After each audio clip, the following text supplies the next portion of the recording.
trainers, Professor Pomp here, and I welcome all of you to Dragon Dynasty. For the month of February, we're going to talk all about Dragon-type Pokemon. I've been wanting to talk on Dragon-type Pokemon for a while and dedicate a whole month to them, and seeing that we're in the Year of the Dragon for 2024, the timing feels right. When Dragon-type Pokemon were first introduced in Generation 1, they were amazing, but at the same time, they were very scarce as there were only 3 of them, being Dratini, Dragonair, and Dragonite. Well, as the years have gone on, we've made so many more discoveries. In fact, in Generation 9, we have so many Dragon-type Pokemon that 2 of them are the box art legendaries, being Miraidon and Koraidon, just showing that there's still so many other Dragon-type Pokemon for us to discover in the world. I don't think that we're alone in loving Dragon-type Pokemon. There are plenty of trainers out there that really love Dragon types, especially champions. We've had already 3 champions who specialize in Dragon-type Pokemon, and plenty of Elite Four members as well as gym leaders, just showing that how powerful Dragon-type Pokemon can be, and also just how much fun they can be for a team. I'm glad that every region has introduced at least one Dragon-type Pokemon. As popular as Dragon-type Pokemon were, they never really went the whole way being pure Dragon-type. For so many years, every time we had a new Dragon-type Pokemon introduced, it always gained a secondary typing through evolution. This went on until Generation 5 with the Unova region, debatably one of the greatest regions of all time. They introduced a line like no other, and I'm happy to say that Ash Ketchum traveled with one of those people who had that Pokemon. And I'm of course talking about the Axew Line with Axew, Fraxure, and of course, the big Scythe Dragon itself, Haxorus. This was the first pure Dragon-type line that stayed that way the whole time. While I'm gonna say Flygon has always been my favorite Dragon-type Pokemon, I think the Axew, Fraxure, and Haxorus line come a close second to it. I remember using these Pokemon in my journey throughout the Unova region and winning so many battles.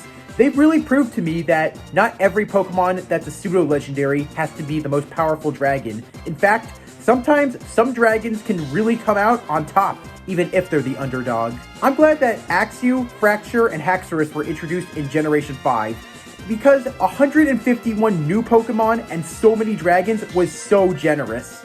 I'm hoping that in the future, we get another region that's generous with Dragon-type Pokemon. It would be such a shame if they only introduce another just pseudo-legendary line. As cool as pseudo-legendaries are, we really need more lines just like this one.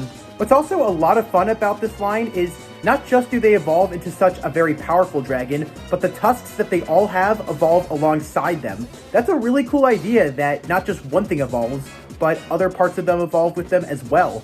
I'm glad that in a few recent games, Pokemon has been doing this. I hope that we get even more of these. I think that this is a really good Pokemon line to talk about, and for the very first Pure Dragon line, this is the perfect way to start off Dragon Dynasty. So, let's begin. But before we do that, I want to give a very special thanks and shout out to fellow subscribers Puppy Sparkles for the request of this video. I know how much you love Dragon-type Pokemon, Puppy Sparkles, so I hope that you enjoy this. I also want to give a very special thanks and shout out to fellow subscriber Yuki Tremor. You're the one who really loves the Haxorus line, so I hope you enjoy this video to the fullest. However, you're not the only ones that I'm going to be thanking today. Dragon Dynasty would not be the same without fellow artist HTTP Koopa. I want to give him a very special thanks and shout out. If you really like these jerseys I wear in my videos, you can buy them on Etsy. I have a link to his shop in the description below. Since we're talking all about Dragon-type Pokemon for this month, I'm going to be wearing this shirt a lot.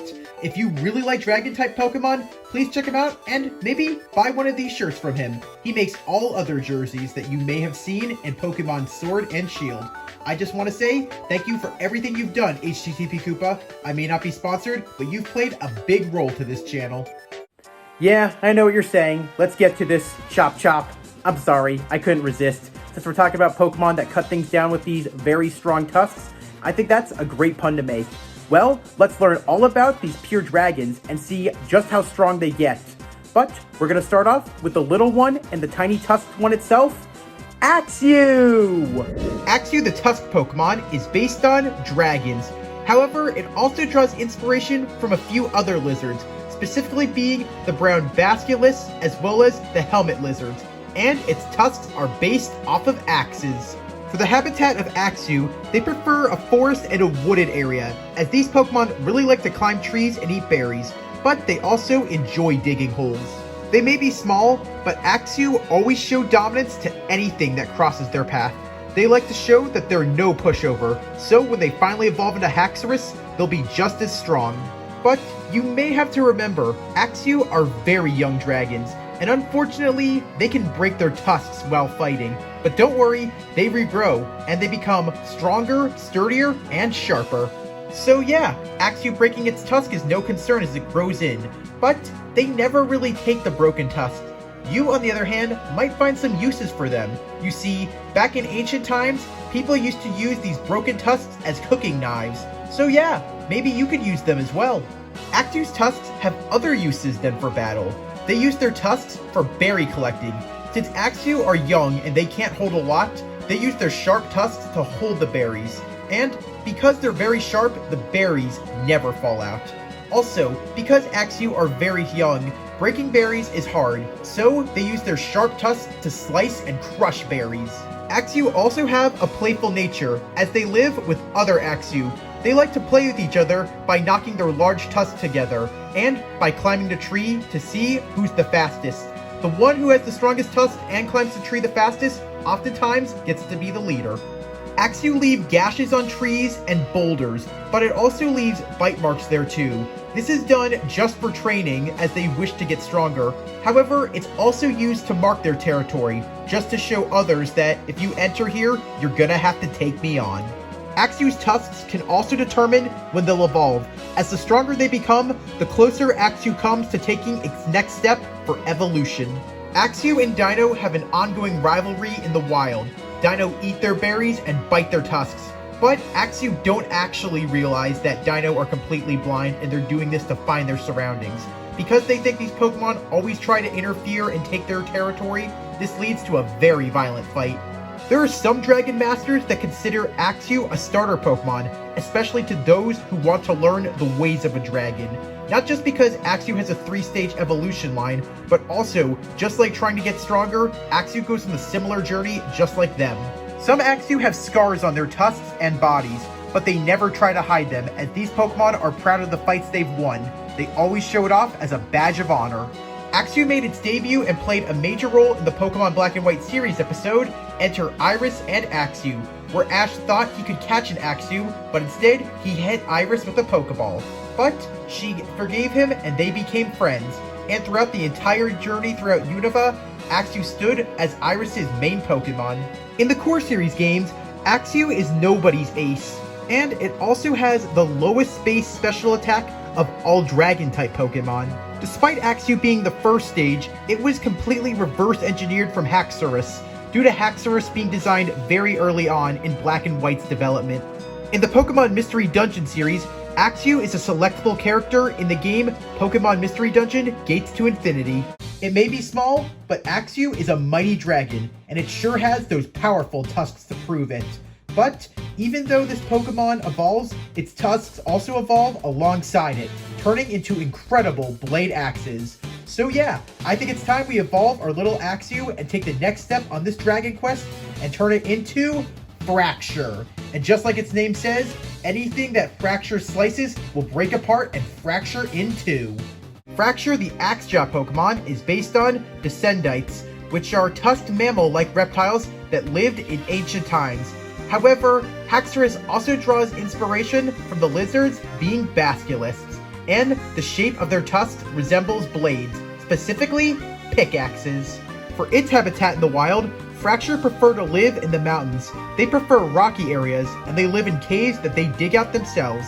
Sometimes you can even find them training nearby the rivers. Fraxure are very violent and aggressive Pokemon. If anything wanders into its territory, it doesn't even give a warning.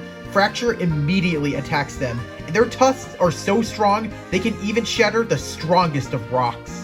When two Fraxure meet, they engage in a very violent battle, which can only be described in one word: intense.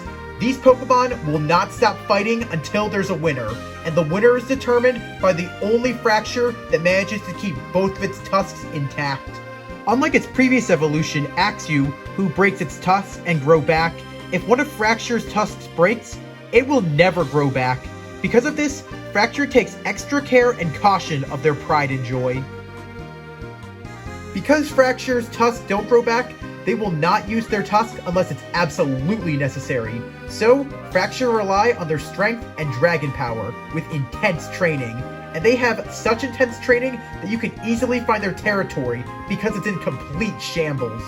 Fraxure will train by the riverbanks, and also they visit the river after a very intense battle. This is because they use river rocks to sharpen their tusks. When rubbing their bladed tusk against rocks, Fraxure carves symbols that are very similar to that of letters. It's believed that Fraxure have their very own alphabet, and oftentimes the messages are for all intruders to leave them alone. The only other time that Fraxure uses its thick-bladed tusks is when it goes hunting. They use them to neatly cut their prey into two proportions. One of them is eaten for now, and the other is always saved for later. Some Fraxure work with miners. This is because their pickaxe-like tusks allow them to easily dig through caves and even dig holes. Doing this really allows so many miners to find many things in the mines as well as caves. Oftentimes, some Fraxure are even seen as treasure hunters. Back in ancient times, when people found broken tusks of a Fraxure, they would use them for battle, as they could be used for swords and even as axes. But as time went on, people realized how much more they could use of it. Because of this, we've developed tools such as axes and scythes, all because of Fraxure. Also, just like with its previous evolution Axew, Fraxure has an ongoing rivalry with Zweilous. These Pokemon always fight whenever they try to claim a territory. Since Zweilous do not have tusks, the tusks that Fraxure has often give it a swift victory. So this drives Zweilous far away. Even though Fraxure have a very violent and aggressive nature, if you prove to them that you're on their side, they'll show you a hidden sweet side of them. These Pokemon can be very loyal, and if you fight for them, they will fight for you. Fraxure made its anime debut in the Pokemon Black and White series episode, Dreams by the Yardful, where Iris's Axew had fallen asleep and then had its dream eaten by Munna, who with its dream mist showed that Axew was dreaming of evolving into a Fraxure. In the core series games, Fraxure is the frontrunner not to one, but two different gym leaders that specialize in Dragon-type Pokemon, being both Drayden and Iris. Fraxure represents December on the Pokemon Unova horoscope, so for those of you who have December birthdays and love Dragon Pokemon, you're in luck because you're a Fraxure. On a really cool note, Fraxure's design was completely reverse engineered from Haxorus, due to Haxorus being designed very early in production of Pokemon Black and White. Fraxure's name says it all. It slices, it dices, it destroys anything within its path, and fractures it whole. This is one powerful dragon, but just like others, it can get even stronger, and even its tusk evolves side with it. If you want to see what real dragon destruction looks like, all chopped up, then let's evolve our Fraxure into Haxorus. Look at those terrifying sights. Anything that Haxorus sees is destroyed. This Pokemon truly is the final cut. Haxorus, the axe jaw Pokemon, is based on the dinosaur, the Heterodontosaurus, which is a dinosaur from the early Jurassic period that had unique teeth that protrude from its mouth, very similar to that of daggers. Also, Haxorus's tusks resemble battle axes, but when they swing, they also represent scythes. For its habitat in the wild, Haxorus preferred the mountain life. They like to make their nests in abandoned mines and caves that they dig up themselves. Despite their appearance, Haxorus are rather kind-hearted and docile Pokemon in the wild. They've been known to guide lost hikers from the mountains, and they've even been known to save miners who've been trapped by cave-ins. However, I'm sure you guessed it, Haxorus also have a hidden side to them that can be very violent. These Pokemon can change their attitude on the flip of a dime. This is usually done if something is trying to take their territory or if something touches their tusks. These Pokemon are very relentless when they fight. The resilient tusks of Haxorus are its pride and joy. Whenever they get dirty, Haxorus licks up the dirt to take in the minerals. Haxorus needs to keep its bladed tusks in top condition, especially when this Pokemon goes to fight. Haxorus live in packs. They like to wrestle with one another, and they also like to show off who's the sharpest. The leader of the pack is determined by who has the biggest blades as well as the sharpest ones. Haxorus' tusks are so strong, they can cut through the thickest of steel beams with just a single slash. Also, if you look very carefully at Haxorus' body, it's covered in a very thick armor. It's like it's a knight ready for battle, but instead of using a sword, it uses its mighty battle axe. Because of that protective body armor and those weapons that Haxorus had, a lot of people copied it to make their own battle armor and even weapons. Haxorus was even known to be a bit of a commander back in times of the ancient days of war. Unlike with its previous evolutions, Axew and Fraxure, Haxorus' tusks are nearly indestructible. They are some of the hardest things to break, and also never touch them, because Haxorus will slice anything apart that tries to. If you go onto the mountains and you see a bunch of trees neatly sliced as well as a bunch of gashes in the rock, this is proof that you're in Haxorus' training grounds. You can stay there, but the moment it comes, you better run, unless you want Haxorus to give you the unkindest cut of all. Haxorus never turn down a battle. Whenever they're challenged by either a person or Pokemon, they go in tusk strong. The more scars they have on their body not only show the battles they've won, but also shows their age and maturity. You may not realize it, but Haxorus doesn't always rely on its tusks when it fights. It's actually a very strong Pokemon, as it can lift over 300 pounds. Also, it's very fast on its feet. At its maximum speed, Haxorus can run at 30 miles per hour. Haxorus made its debut in the Pokemon Black and White series episode, Dreams by the Yardful, where it was seen in Axew's dream, fully evolving into it. And finally, it achieved its dream in the Pokemon Journey series episode, Thrash of the Titans, where we found out Iris's Axew had fully evolved. In the core series games, Haxorus is the ace of Gym Leader Drayden in his battle at the Osalupa Gym. It's also Iris's ace when she was the gym leader in White, but then it became the ace of her champion team 2 years later. Haxorus is the first pure dragon type Pokemon that's the last stage in a 3-stage evolutionary line, as there were no other Pokemon like that as they always gained a secondary typing. Haxorus is one of 2 shiny Pokemon that you can capture in either Pokemon Black 2 and White 2. You see, after you complete the Unova Pokedex in Pokemon White 2, you can get yourself a shiny Dratini, while in Pokemon Black 2, you can get yourself a shiny Gible. But as long as you have the Pokedex completed, Professor Juniper gives you a permit to go to the Nature Preserve, where you can find yourself a shiny Haxorus ready for battle. According to Jonichi Matsuda, Haxorus was the first Pokemon as well as the first Dragon type to be designed for Pokemon Black and White. Ken Sugimori further clarified this in an interview with Nintendo Dream. He stated that Haxorus was designed during Pokemon Platinum's production.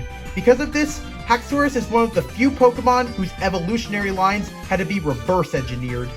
Dragon-type Pokemon are some of the strongest Pokemon alive, but like all other Pokemon, they have weaknesses. Being pure Dragon-type Pokemon, Axew, Fraxure, and Haxorus are all weak to moves that are Ice-type, Fairy-type as of Generation 6, and to their own typing of Dragon-type. So, all in all, 3 weaknesses. Not so bad, but maybe Pure Dragon can make up for it with its strengths. Axew, Fraxure, and Haxorus being Pure Dragon-type Pokemon, unfortunately only have 1 strength. That's only to Pokemon that are Dragon-type, which is kinda sad since they have a lot of weaknesses. But with their pure power and strength, sometimes it's better to be strong than show it off. Since we had some time, why don't we take a look at Axew, Fraxure, and Haxorus' resistances. Being pure Dragon-type Pokemon, these 3 slashing dragons are resistant when they're hit by moves that are Water-type, Fire-type, Grass-type, and finally, Electric-type, which is pretty good to really think about it. 4 resistances, as these Pokemon have 3 weaknesses and only 1 strength. So yeah, I think it's a nice balance out of 4 and 4.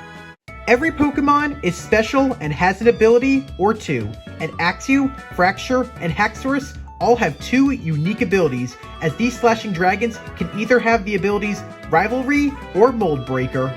Since dragons really like to fight, an Axew, a Fraxure, and a Haxorus with the ability Rivalry does more damage to a Pokemon of the same gender. However, it unfortunately deals less damage to a Pokemon of the opposite gender. Then again, these Pokemon do have blades. There's going to be a sharp side and a not so sharp side.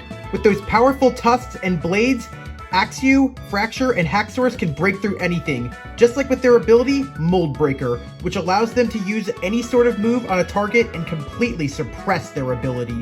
And for those who like to battle competitively using hidden abilities, Axew, Fraxure, and Haxorus have the hidden ability, Unnerve, which makes their opponent too nervous to eat berries. Then again, you're facing some seriously powerful dragons. I think you'd be terrified to even eat anything around these Pokemon.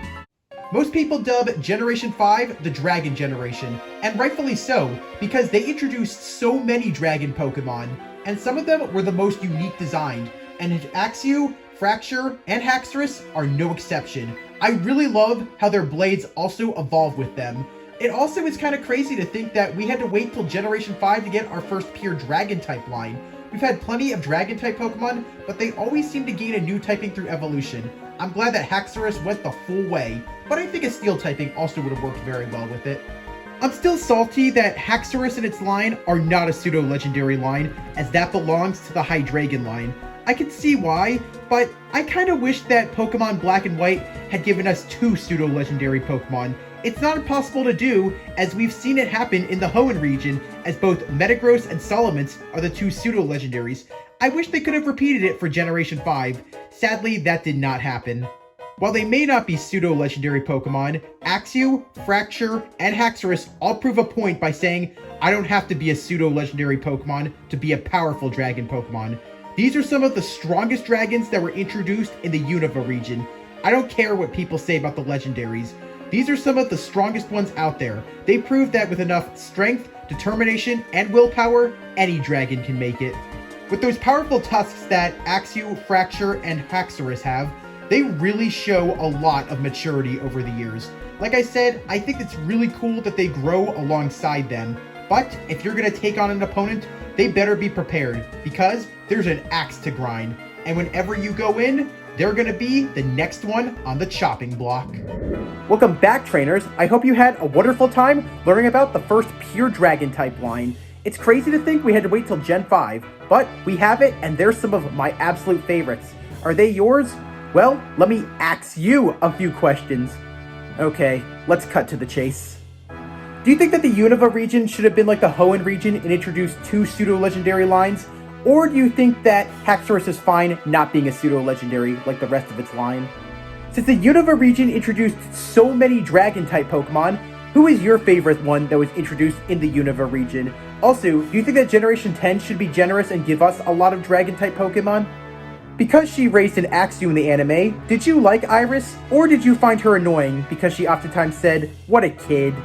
Do you think that Axew, Fraxure, and Haxorus are appreciated, underappreciated, or deserve more love? Do you think that Haxorus should undergo Mega Evolution if it ever comes back, or should this whole line get a regional variant? And finally, who do you think is the greatest Dragon-type champion currently? Do you think it's Lance, the original? Do you think it's Iris? Or do you think that the new one we got, Drayton, is the best one of all time? Puffy Sparkles, Yokai Tremor, I hope that you enjoyed this video to the fullest.